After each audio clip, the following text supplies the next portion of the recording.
เหมือสงขาพี่น้องเป็นแหงเงาหางเสียงจุ้มข่าวผู้ใดเฮาเขาขาดังเสียงดีในเวียงปางลาหือปังตะลาแน่ฝนตกหาใหญ่แห้งเสเฮ็ดให้โฮกกลปังเสอนางยิ่งนึงก็เลยลู่ตาย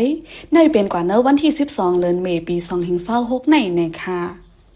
เกี่ยวเลยลองในกวนเมืองเปิ้นดีลาตีเฮาค่ะว่าโฮอุดในกึ่งกลางกลปังเสอนางยิ่ง2ก่อพ้องตึกขายพักเขียวโฮอันกลปังเสยในตั้งสูงมันมีอยู่6ทัดแหละตั้งยาวมันมีหมอก16ทัดย้อนโฮอุดกลปังเสยในเสเฮ็ดให้เต็งย่านางยิง2ก็1หมาเจ็บดีก็โขเฮาแห้งเลยแทงก็1 3หมาเจ็บดีโตก็อันหมาเจ็บดีก็โขนั่นเลยลู่ตายที่ห้องยาเสแทงก็1 3ยามเหลือตึกยดยาตัวไว้ในค่ะนางยิ่งอันก็ตายก่อนในเป็นต่อเมียนในอายุ60 ปีเป็นก้นวานเหยีผิวเกียกต่อเลยนางยิ่งอันไหลมาเจ็บซ้ำเป็นก้นในปอกต่อเว้งปางลาในค่ะ